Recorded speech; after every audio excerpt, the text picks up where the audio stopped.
hati dan jangan ambil tindakan, laporkan. Karena kata aja, karena nama aku disebut oleh Rasulullah, nggak bisa nolak perintah kan? Paksalah dengan berat hati dia keluar. Begitu keluar, Abu Sufyan sedang apa? Sedang inspeksi pasukan. Ini malam gelap, kita nggak tahu ada penyusup. Woi, mantap, ya kan? Tolong di antara kalian pegang tangan saudaranya, tanya. Nah, jadi karena cerdas saja dia brengsek dengan orang itu. Jadi Uzaifah pegang, itu siapa? Uzaifah. Jadi kan nggak tanya, itu siapa? Oh, jadi cerdas dia. Semoga mente. Cerdas kan? Sahabat Nabi itu cerdas Pak. Nggak ada yang bodoh. Dia mau belajar. Itu siapa? Oh no, oke. Padahal dia penyusupnya laporkan. Begini. Wah, gawat ini. Quraisy akan menggalang koalisi dengan Yahudi dari dalam. Yahudi sekarang di dalam, dari luar. Gawat nih, kan? Dalam kondisi sekarang itu muncul sahabat Pak. Hanya itu perannya. Sampai mati cuma sekali itu aja perannya. Siapa dia? Nuaim. Ada nama dia. Saya yakin ayahnya pasti ngawin itu Nuaim itu. Ada yang Bang, penyiar radio Nuaim Hayat. Ingat kan Nuaim Hayat, anak Medan tuh. Gua kalau ngomong jadi habisin ngomong macam terus. Nah, dalam kondisi ini orang kan pedagang nih. Kelas pedagang pasti cari untung lah. Jadi untung apa pedagang nggak rugi kan? Berdagang di Quraisy, berdagang di Yahudi, berdagang di Madinah. Ya Muhammad, ya Rasulullah, what can I do for this condition ya Rasulullah? Gaya gitu kan? Dalam kondisi ini apa yang bisa buat ya Rasulullah? Apa jawab Nabi? Do what can you do? Nah, sedangkan kata Nabi, buatlah apa yang bisa kau buat. Termasuk berbohong ya Rasulullah. Nabi diam. Termasuk berbohong ya Rasulullah. Nabi diam. Ayat ini dipenggal, hadis ini dipenggal takiyah bagi orang Syiah. Ya, biar Bapak paham juga ini, perda ini. Inilah dasar takiyah orang Syiah. Hadis ini dipenggal, berbohongnya itu dibolehkan, Nabi diam, yang dipakai kalangan Syiah. Jadi jangan heran kalau Syiah bohong. Hobinya ada dalilnya. Nabi diam. Oke. Cerdas, pedagang cerdas kan? Cerdas lah, bukan cerdas. Dia datang pada Yahudi. Pada Quraisy. Hai Quraisy, kau kenal aku kan? Pernah nggak kalian merugikan? Enggak, kau sahabat dagang yang selalu menguntungkan. Nah, ini soal konten, soal apa? Prestasi ini pun dijaga Pak. Jadi Anda harus jaga kualitas itu. Anda boleh bohong, tapi buat profesional bohongnya, jangan kaleng-kaleng. Ente percaya kan? Gak pernah saya bohongi kan ya? Anda menguntungkan, dagang selalu menguntungkan, oke. Pernah tipu enggak? Nggak pernah tipu Pak. Buat apalah kalian nanti bersekutu dengan Yahudi? Sejak dulu Yahudi itu kan tipu. Coba, cerdas itu. Aku tidak akan berani mereka. Aku tahu lah. Yahudi sejak tapi ini kondisi kritis kita harus tahu. Iya. Gak percaya nanti dia akan minta jaminan. Apa itu? Orang penting di antara kalian. Gak mungkin. Gak percaya. Coba aja. Sebelum pres bergerak dia gak keluar. Buahnya. Jadi begitu lah, langsung dia lari ke dalam benteng. Jadi ketemu orang Yahudi.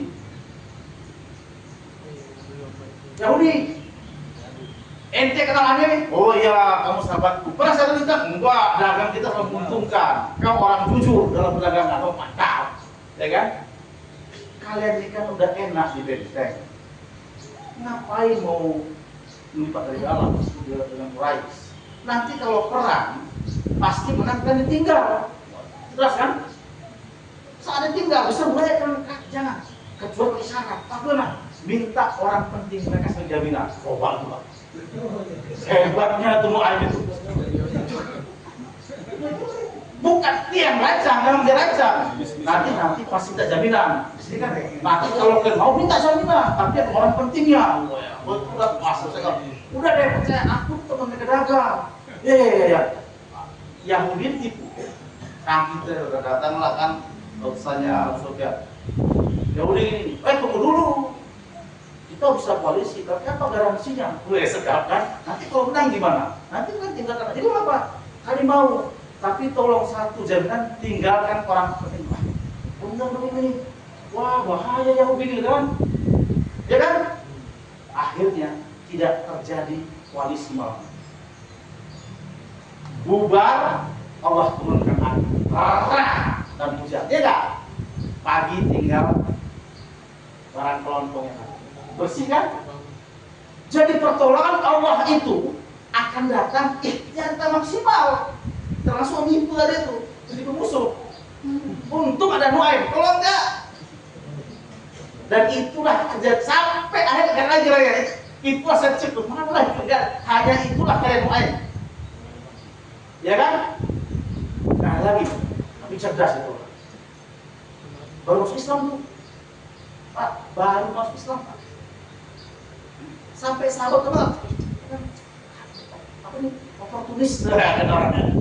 Dia kan Yahudi masuk. Dia kan bayangkan Pak, di kalangan anak sahabat. Terus itu Nabi tahu. Nah, kata Pak Nasir dalam buku ini, Anda boleh ambil tindakan apapun di luar, tapi koordinasi. Nuaim tetap berkoordinasi pada Rasulullah. Hanya dia yang tahu orang ini memang orang baik. Meskipun sahabat pertama sempat meragukan. Begitupun Ammar bin Yasir. Jadi koordinasi, strategi dan taktik Anda bisa dapat di bawah buku ini. Di bawah buku ini, pegang, salah lancar. Kalau saya pengalaman. Karena hanya pindah, nggak usah dari gede targetnya, selesai saja yang pindah yang penting baik ya kan, mas untuk dikit aja dari 3 batang tinggal 2 batang, ya kan, ya kan Pak, biasa merokok 3 batang tinggal 2 batang, bulan depan tinggal sebatang, ya kan, itu udah hebat Pak, betul itu, karena tidak semua orang bisa seperti itu, ya kan, jadi yang gharib itu yang gitu-gitu, mampu membaca situasi. Untuk itu mau tidak mau saya menyarankan bacaan tambahan harus dikuasai surah An-Nabaiyah. Dalam hal ini saya menawarkan yang ditulis oleh Kalian Budi. Dulu ada 3 buku di satu sekarang. Dia manhajnya telaahnya tematik. Selain yang lain, pegangan dai yang mau agak cerdas baca buku ini udah buku bagus. Samping ada macam lain ya boleh dan Mizan Abazar. Beliau ini doktor alumnus Azerbaijan dan banyak menulis tentang sirah, keren dan bahasanya lancar. Nah, kalau yang akan cerdas dan karya hasil, silakan cari yang begitu, itu bagus.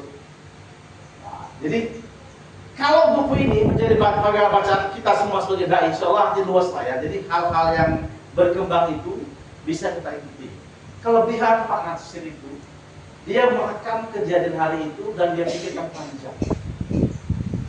Bayangkan, saya kemarin ketika ditanya sama teman-teman gimana, ketika saya mempersatukan umat hari kedua itu, ada satu rasa yang menarik dari Pak Nasir. Bahasa kasar tidak mungkin NU, Muhammadiyah, Al-Wasliyah, Ittihadiyah, Persis, Fatwa Anwar, Nahdlatul Ulama tidak mungkin. Tanda kutip tidak mungkin. Tapi mungkin disatukan. Tidak mungkin bersatu tanda kutip, tapi mungkin disatukan. Bahasa dengan konfederasi. Nah, bahasanya bayangkan tahun 66 hari ini terjadi, ini yang sedang asik. Setelah PBB hancur, nggak laku. Itu umat nggak naik, masuknya nggak sering pemilu. P3 tuh mati. Nah, coba nih. Pak,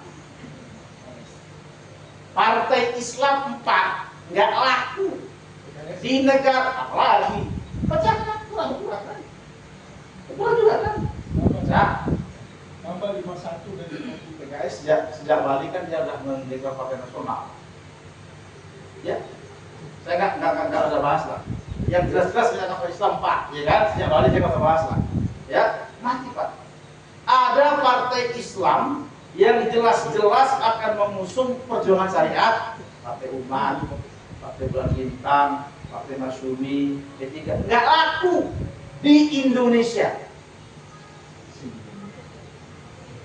Ada partai Islam di tempat pemilih Islam terbesar di dunia, nggak laku.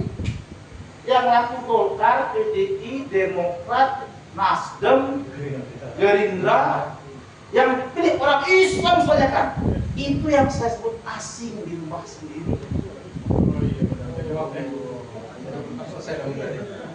Ya kan? Aneh kan? Aneh kan? Kita merasa dai. Kita inna sholatu wa nusuki Allahu akbar, inna sholatu. Wah. Tapi inna partai juga. Padahal inna sholati wa nusuki wa mahyaya. Hidupnya termasuk politik. Enggak ikut. Mau mati kecuali politik ya. Allah akbar, mampus. Ya Bang? Ya Pak, inna sholati wa mahyaya kan? Nah. Kecuali politik. Allah akbar. Kecuali batal ibadahnya, walaupun nggak wajib, ya kan? Ada kata berhasil gitu.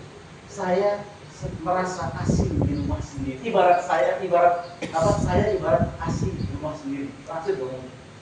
Kenapa? Ketika semua orang berpikir, penting lagi politik punya arah sendiri. Jangan, Pak. Itu sebetulnya sekuler tanpa sadar. Itu emang harus dibuat. Harus begitu. Kalau Anda ingin kuasa Indonesia, pecah Islam. Harus begitu. Itu nasihat formulanya sejak dulu. Kalau Anda ingin kuasa Indonesia, pecah umat Islam. Ada domba, angkat sebelah sini, pecah sebelah sini, angkat sini, tali. Udah itu bulan tahun udah kerjaannya penjajah. Harus begitu. Kalau Islam bersatu, selesai Nusantara ini, bos. Iya, bos. Panggil ustadznya, kirim ke Cina, kasih duit pulang beda ngomongnya, ya kan? Kawan beliau ini nih, ikut ke Cina nih kawan beliau ini, pulang beda ngomongnya. Siapa? Kawan beliau ini. Siapa? Yang ke Cina itulah. Ingat kan yang dibawa ke Cina semua? Para ustadz, pulang duit bos. Ketawa, saya ketawa ya. Betul saya nggak ikut deh. Iya serius, masa cerita kita tahu Pak. Kenapa harus begitu? Harus begitu. Itu janji iblis. Mereka itu konsisten, kita enggak. Iblis dan setan dan zuriatnya itu konsisten untuk menyimpangkan kita. Itu udah nekat Pak. Jadi konsistensi iblis dan zuriatnya serta setan itu harus kita acung jempol. Kita enggak, ya kan? Suruh kita ya kan? Kayak tadi kan kayak tadi saya ngobrol dengan Ustaz tadi. Saya sih senyum-senyum, ya kita alami dah gitu kan. Kita alami Pak. Jadi maksud saya menjadi ghuraba itu hari ini akan terlihat. Kenapa?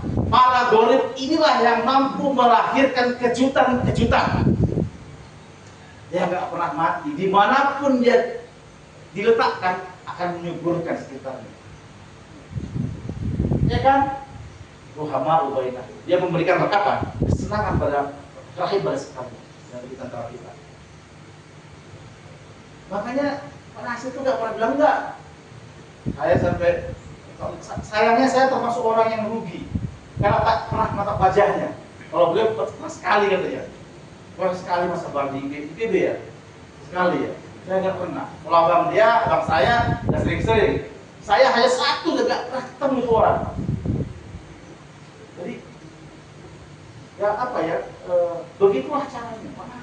Nggak pernah bilang enggak. Satu waktu saya berkunjung ke Dewan Dakwah diterima oleh Bang Syed Umar. Dia cerita tentang tamu dari Arab yang bawa duit setelah kunjungan lihat Dewan Dakwah sekitar. Bawa duit Bang, bawa duit karena kelelahan rombongan balik ke Dewan Dakwah. Makanan sudah disajikan, Bang. Kawan ini sampai kantor Pak Nasir dan tamunya masuk dalam. Wah, di luar makanan sudah tersedia kan, kawan lapar semua. Bagus, semua lapar makan apa? Lupa dan lupa ya, makan kan? Habis, tinggal kerupuk dan kuah. Keluar tamunya, dan Nasir. Coba cara beliau membuat tamu. Tidak marah bos. Ah, mantap apa Nasir itu dengan takut perubahan kata Bang Hussein yang dia ambil kerupuk Pak, taruh ke apa ke piring, siram kuah, kan bunyi itu kan. Tanya apa ini? Ini makanan enak. Ayo kata Nasir, makanan Arab itu aja, terus Arab. Jangan diem, malu semua, malu diem, pokoknya semua. Wah, tidak dipermalukan. Habis makanannya, tinggal kerupuk sama kuah. Pak Nasir nggak ada. Kerupuk bisa, bayangkan kerupuk disiram kuah kan bunyi. Dengan tanya anak apa ini? Ini bukan enak. Sedap. Yang lain diem kalau bagaimana? Tidak. Oh pasti kalau kita pasti hilang lah kita apa? Tapi kan sudah selesai, udah apa? Mau dimarahin? Ya kan? Ada tamu, duit tuh, tamu duit pakai kerupuk. Kayak dikasih tuh. Asih. Jadi, nah itu karakter pribadi. Maka saya katakan tadi, hari ini mau tidak mau, saya menyediakan diri untuk menulis karya agak salah sih ya, menuliskan ulang karya-karya Nasir di bulan ini. Setiap hari saya tuliskan apa yang harus dibaca. Ada satu, mungkin nggak tahu ya, ada satu tulisan Biomeroli itu bagus sekali. Dia tulis tahun berapa itu menarik sekali. Kenapa? Mengamati perkembangan perubahan zaman. Investasi judulnya Biomeroli Moralitas Baharu. Nah, saya pikir ini biografi yang saya sarankan dua, karya Kang Ayib sama Ibnu Fuad. Ini yang 7 tahun. Ini 7 tahun Pak Nasir, ini Kang Ayib. Ini menarik sekali. Ayib ini menarik sekali. Dan memang dia sastrawan ya. Dan saya pikir memang hebat. Beliau itu hebat menulisnya, jadi bisa saya ini kalau tulis di sini. Tapi cukup bisa menggambarkan Pak Nasir. Dan menurut saya itu hal yang besar. Bu, Pak Nasir itu menulis dalam bahasa Belanda buku yang fenomenal. Selain hak perempuan, ada namanya Kom tot het Hebert. Marilah sembahyang. Coba bayangkan Pak Nasir menulis tahun 31, marilah sembahyang. Kira-kira buat apa? Ayo Pak. Kira-kira apa? Dapat kan? Coba. Tahun 31. Kom tot het Hebert. Marilah sholat. Sekarang bahasa sejak aslinya sih marilah sembahyang, cuma diganti pada sholat belakangan. Aslinya saya cek tentang marilah sembahyang, saya cek pertama. Coba, kenapa? Ternyata dasar pikir yang dia tulis di pengantar itu terjadi tahun 45 dan tahun 59. Apa itu? Lahirnya golongan nasionalis Islam, golongan nasionalis sekuler dari kampus-kampus. Kenapa? Alumni Mulo, HIS, Mulo, AFS, dan RHS itu dicekoki Belanda akibat politik etis. Terus Belanda, sehingga pendidikan agama menjadi minor. Sembahyang jadi nggak penting. Pak Nasir tulis marilah sembahyang, bab 1 tentang iman, bab 2 Islam, bab 3 tentang sholat. Keren banget. Dan di bab 1, 2 itu, karena dia melihat mulai kurangnya orang-orang berbahasa ibunya. Nah, bahasanya begitu. Dan itu terjadi alumnus Mulo, HIS, Mulo, AMS, LHS. Dan betul-betul terjadi di tahun 45 ketika perumusan dasar negara Pancasila dan 50-an 9 ketika dasar negara. Dua kelompok terjadi. Ya kan? Sama-sama di UI Pak, sama-sama RHS, Rehoboth School. Ada PNI, ada PKI, ada Masumi. Sama-sama di UI, satu kampus yang sama. Ya kan? Rahoboth, Rum, Masumi. Ya kan? Yang lainnya PNI, Suwiryo, lainnya PKI, ada Sarifudin, PKI. Iya, Amir Sarifudin itu orang Islam awalnya, marganya Harhab Alhamdulillah. Masuk ke Jakarta, dibina oleh pendeta, masuk kampus Murtad. Orang Batak, ada ini, Amir Sarifudin. Nah, itu sudah dipikirkan oleh tahun 31. Tahun 90-an Mas Prim yang ngalami, saya ngalami bagaimana pertarungan di kampus. Iya toh? Jilbab, Tuh, ada orang-orang itu jilbab kasusnya terjadi. Sampai hari ini Pak, setuju atau tidak, kajian-kajian Islam di kampus, sorry Pak, Bu, sorry, dangkal sekali. Kalau dalam bahasa beliau ini, strawberry dia. Ya kan? Bapak baca ayat itu ya gitu-gitulah. Nah, sekarang ini takut itu. Ya, agak picisan, tapi ya enteng yang enteng. Ya, jadi saya menghimbau kita semua menjadi asing itu hari ini menjadi penting buat kita dalam arti menjalankan fungsi dakwah. Kan ayat yang sering kita bukan apa? Wal takum manusia tidak baik, atau menggila, ya kan? 3 karakter, ya kan? Selain melakukan kebebasan, pendampingan juga melakukan iman yang keempat dalam hal spiritualitas. Ya, jadi itu harus kita kasih. Jadi hal-hal begini, saya pikir saya mau menggugah kita untuk membaca ulang karya orang-orang tua kita. Khususnya hari ini saya menyebutkan hadis karena ini bulan Juli, bulan akhir ya, dan nggak ada ruginya kita baca ulang. Saya sedang mereview hampir semua karyanya yang saya dapat, buku hasil jabatan, nanti kita berbagi lah. Ya, jadi saya pernah janjikan kalau anda kita punya kantor saya akan sumbangkan. Dan saya serius Pak, saya sumbangkan buku itu menjadi kebacaan kita. Dan sekarang ada koleksi hampir 3.000 sebetulnya. Nah, kalau punya kantor kita apa itu juga. Sudah saya sambung bagus, sudah saya bikin hardcover semua. Nah, tinggal baca di situ nanti di kantor kita itu, biar kita bisa punya literasi yang cukup kuat agar pikiran orang-orang tua itu maju Pak. Kita aja yang memang agak malas memang ya. Kita ini malas berpikir, dimanjakan oleh alat hari ini. Nah, ini yang saya maksud sharing tentang menjadi guru Pak. Di tengah kondisi hari ini menjadi berbeda itu gak ada masalah, nggak usah takut berbeda.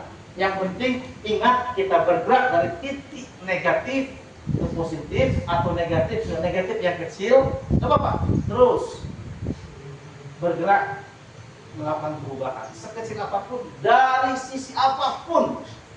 Saya alhamdulillah sejak tahun 2015 mendalami matematika untuk anak olimpiade seperti dari Jabodetabek dan Depok khususnya. Alhamdulillah Depok beberapa kali dapat menyumbang emas untuk Jawa Barat khususnya, dan itu saya lakukan di sini. Anda juga bisa. Saya karena kebetulan suka matematika, ya ngajar matematika. Setidaknya memindahkan pengetahuan orang dari negatif 3 ke negatif 2, nggak apa-apa lah. Walaupun hanya terbatas. SMP 2 yang sering itu, SMP 2 pribadi, kemudian apalagi yang sering ngasih SMA SMA 1, SMA 3, SMA pribadi yang sering. Jadi nggak apa, nanti lama-lama akan sering. Ya jadi ibu-ibu juga itu yang bisa buat kue, ajar aja di sekitar buat kue, ayo kita buat. Karena hari ini nggak ada yang bisa menguatkan kita selain ya kita sendiri lah, lakukan belajar. Dia bisa ajar nulis, nggak apa-apa. Saya kira ini bagian dari proses pencerdasan yang harus sinambung dilakukan. Dan itu amanah kita. Jadi saya pikir karena tadi itu ini saudara kita loh, ya. Saya mulai belas bulan itu tersadarkan bagaimana menghilangkan konsep orang lain, betul. Sampai istrinya marah itu. Marah bukan bisa dong, ya gimana? Hari kita mungkin ada pengalaman ya, pengalaman. Jadi hanya selang 3 atau 4 menit setelah saya lakukan itu, kita butuh. Oh, kaget itu. Ya nggak bisa. Tadi kan kita belum butuh. Ya sekarang baru. Ya kan baru masuk aja sekarang. Nah, yang begini-begini sering jadi apa? Sering jadi kalau tidak pandai-pandai kita biasakan. Nggak banyak kecil, tapi kalau kita tidak terbiasa bahwa ini saudara kita sedang butuh, saudara kita sedang perlu bantuan kita, dan kita sedang bisa membantu. Selang 4 menit Pak doanya. Begitu kita kasih cekrek, 4 menit kemudian pada waduh kita yang kena. Nah jadi maksudnya ini akan dialami perbandingan seperti itu. Jadi seperti yang disampaikan oleh sekarang ini ya begitulah, dan nanti akan kita alami. Tapi insya Allah kita jalan terus sedikit terus. Yang penting niat kita tetap melakukan perbaikan sedikit apapun positif, geraknya insya Allah akan datang apa. Saya kira itu yang bisa saya sampaikan tentang bagaimana menjadi ghuraba di tengah kondisi yang sangat pragmatis, anak kandung seperti ini, nah memang akan tampil beda, bahkan mungkin dianggap tidak lazim. Ya misalnya, macam beliau tiba-tiba pakai seperti Musa Parabe. Saya sih biasa aja. Ini gaya Musa Parabe, orang tahu. Betul, orang awak tahu ini gaya Musa Parabe. Ini ya, iya kan? Saya sih nggak ada masalah. Ya kan, Ali Mukhtar dengan gayanya lah. Yang penting itu, karena dia ingin. Tapi tak apa-apa menampilkan seperti itu bukan masalah. Yang mau kayak apa masalah. Yang penting kita punya ciri khas dan tidak mengganggu, tidak merugikan yang lain. Ya kan? Sebatas itu bisa menimbulkan semangat untuk kembali kepada hal-hal yang positif. Oke.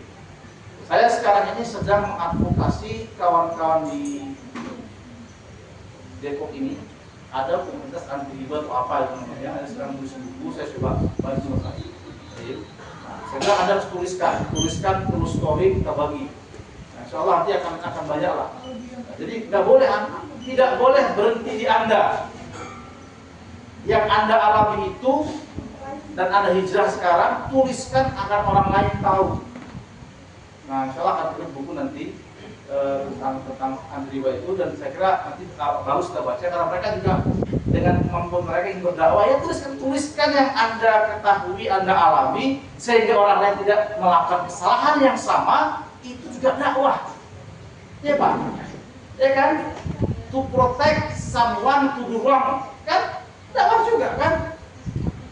Agar orang lain tidak melakukan kesalahan yang sama yang pernah Anda alami, lakukan. Itu juga dakwah. Ya, itu harus sama. Afan sudah masuk waktu untuk tanya jawab. Oke. Terima kasih, mohon maaf atas segala kekurangannya. Kita sharing saja mana yang bisa kita diskusikan. Assalamualaikum warahmatullahi wabarakatuh. Waalaikumsalam.